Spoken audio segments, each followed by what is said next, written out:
Happy day students. In this video, we are going to start off with a new lesson, that is unit number 1, an uncomfortable bed.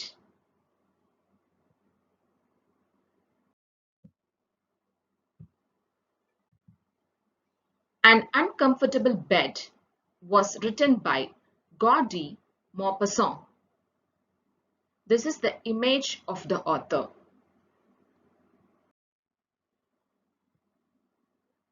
About the author. Maupassant was a 19th century French author best known for his short stories. He wrote around 300 short stories, 6 novels, and 3 travel books.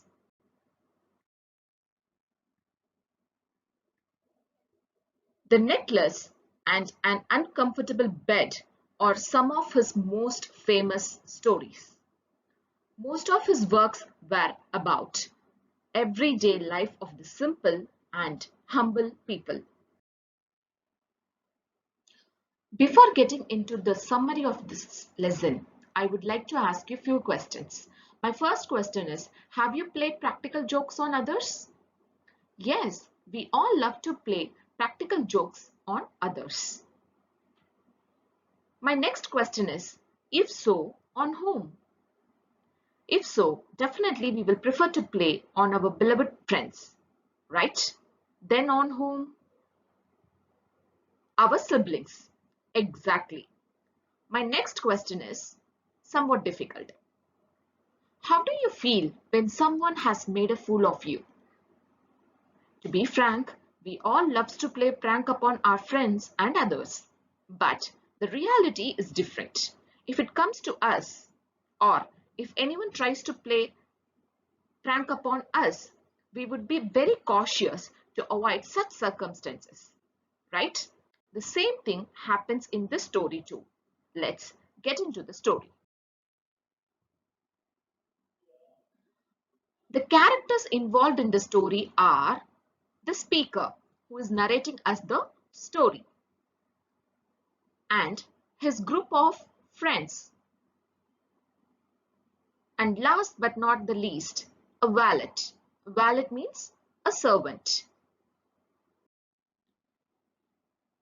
Let's get into the summary of the story. This is a humorous story in the first person, with the speaker presenting himself as the victim. First person narrator is the protagonist. The rest are supporting characters. All of them are clubbed together as practical jokers, including the speaker. One autumn, the narrator went to spend few days with some of his friends in Picardy. His friends were fond of practical jokes. When he arrived, they gave him a grand reception, which made the narrator rather suspicious.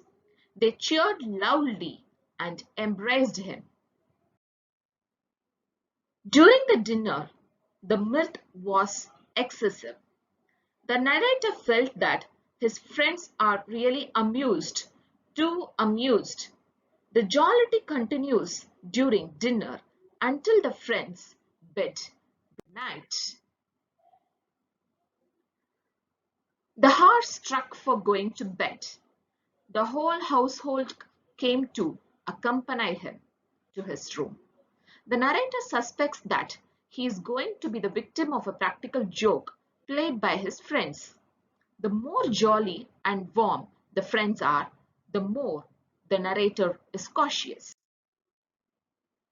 The narrator entered his room and shut the door and remained standing without moving a single step, holding the candle in his hand. He went around the room and lit all the candles in the room.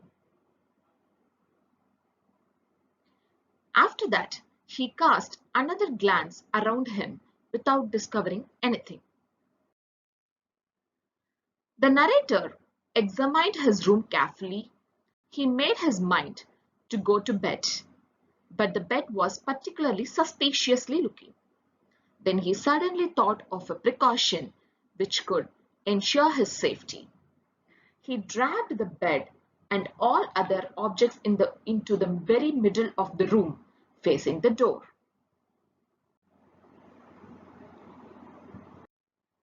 Soon he fell asleep.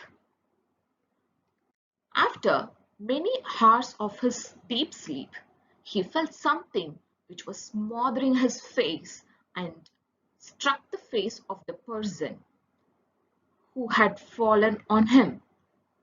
The narrator got out of his bed and ran into the corridor in his nightshirt. In real, the butler had tripped on the bed. He had moved to the center of the floor and fallen on him with his breakfast tray.